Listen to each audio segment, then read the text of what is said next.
Hello, everybody, and welcome back to Crit D&D. Last we left off, the party had begun their journey as an armed escort to the Princess Amelia Ramont on her journey from Timber Falls to the Grassbend region's capital city of Fallfield. On this first leg of their journey, the party learned that there was more than meets the eye with the various rocks of the region. They watched the Minotaur walk off into the sunset across the savannah, and finally they were attacked by a Knoll raiding party before limping their way to a stand of trees to camp and recover from their efforts. As the rest of the party found rest for the evening and kept watch as the evening progressed, Sudi found herself on watch with Germaine, Amelia's bodyguard, who at this point they have been harassing incessantly by calling him anything but his name. While Amelia tossed and turned in an uncomfortable sleep, Sudi took a moment to explore the nearby area, finding a vibrant blue mushroom in the dark stand of trees before returning to the campfire. Germaine, noticing the mushroom and hoping to impress her, took a moment to try to get closer to Sudi by explaining what this mushroom was. In this case, she had found a sea cap mushroom, so named for the bright blue coloration. It is the raw form of a drug called sea dust that provides visions to the user. Germaine, being an awkward and out-of-touch man, made this attempt to get closer to Sudi over the course of the evening, and after ultimately failing to catch her attention, he took his leave just before dawn to prepare a breakfast for the remainder of the party. As the party all slowly awoke, coming to consciousness in the cool morning air, they were greeted by Germaine with breakfast and a freshly tapped keg of ale, carefully packed for the road. As the party sat to enjoy this meal, X caught movement out of the corner of her eye as a branch shifted under an unseen weight before springing back into position. Moving to investigate, she set down her bowl of soup at this point. The dragonborn woman drew her sword before feeling a deep, piercing pain in her gut. The same pain that many of the party felt, as the princess screamed out in pain even then. Some sort of poison had entered their system, much of them saved, however. Revealing itself, a red-skinned, bat-winged, imp-like creature appeared, jamming its stinger tail into the princess's neck before leaping from her in an attempt to escape. Like I said, with most of the party succeeding their saves against some sort of poison, the battle began as an additional 2 smoke creatures with imp-like features leapt from the campfire that they sat around. Germaine, holding a scroll that burst into flames in his hands, apparently having summoned these creatures to defend them, took a step back, to gather his wits and collect his sword as he swiped out at the imp-like creature. Missing, he jammed the tip of his blade into the grass at his feet, while X, taking it upon herself, took her own swing at the imp as it leapt back into the treetops, catching it and with one fell swoop carving the creature in half, sending the 2 halves of its body scattering across the ground and slowly melting into a very tar-like sludge that slowly steamed against the dirt. Now, the rest of the party is up against just 2 smoke mephits. Now, unbound without purpose. There is no target. They turn for the next available things.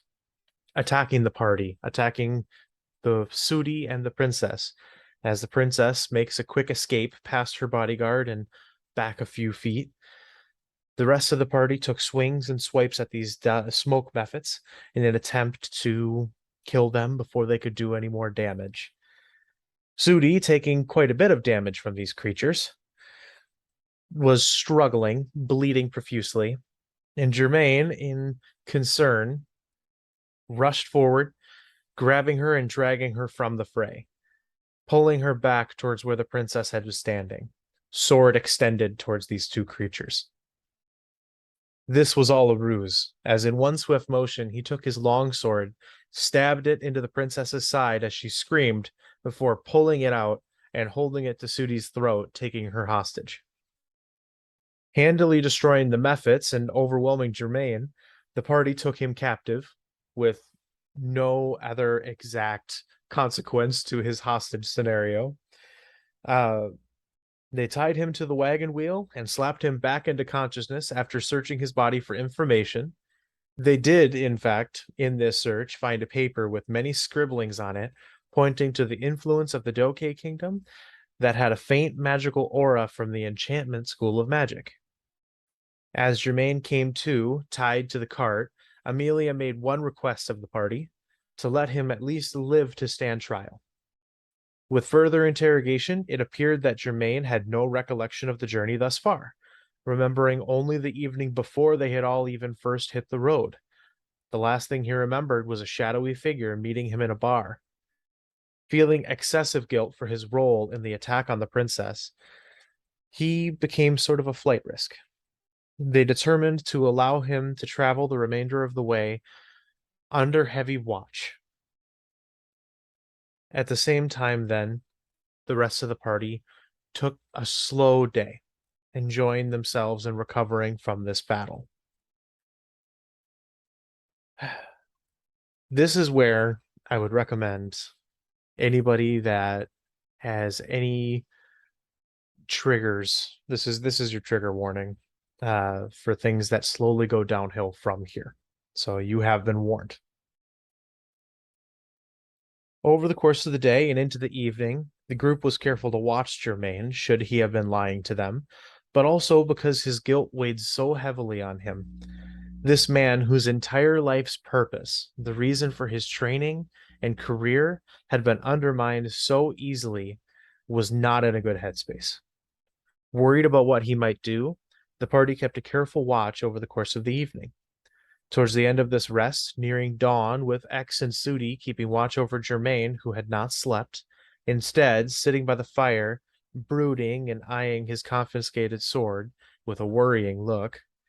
Finally, he stood up and walked to Sudi, asking her if he might speak with her in private. Knowing that he was in a fragile state and that he was so obviously enamored with her, Sudi agreed as X watched them from the edge of the fire. Walking off to the edge of camp and between the trees, Sudi listened to Germaine as he talked about feeling like a failure and wanting her to help find a reason to go on.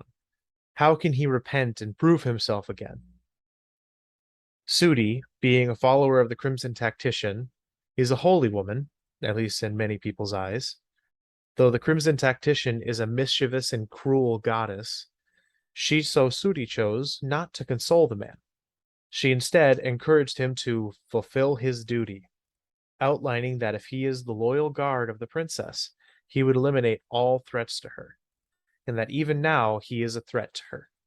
She then offered him the mace at her side, easily enough for him to bludgeon himself to death. X, not feeling comfortable with what she was now no longer able to discern in the shadows, sprung into action, rushing over and grabbing Sudi in an effort to defuse the situation, depriving Germaine of this opportunity to end himself with the mace supplied. X had unwittingly sealed his new fate, however. As the party began to stir slowly, awaking to X holding Sudi up against a tree, arguing with her about what she may or may not have been trying to do, the sun slowly rose, and everyone heard a anguished primal scream, and turning to look, Germaine was doubled over as he screamed and two dark demon-like wings sprouted from his back. He shot skyward with one massive leap, screaming the entire way. Running to the edge of the stand of trees to follow his flight path, the group watched as Germaine flew high into the air, just barely beneath the clouds, before folding his wings into a steeply pitched swan dive. Rocketing headfirst towards the tall grass below, his scream echoing the entire way, the party could only watch as he fell out of sight beneath the tall grass, and the scream was abruptly cut short by a massive thud. Rushing to the place where he had landed, the party heard hyenas cackling from within the grass around them, finding only a blood stain and a trail from where he had been dragged off. Very quickly, this cackling grew louder. Hearing all this, they determined to return to their camp, to flee the potential danger, leaving Germaine's corpse to be food for the creatures of the plains. That's it for this episode, or at least for session 4 of the Ravion campaign.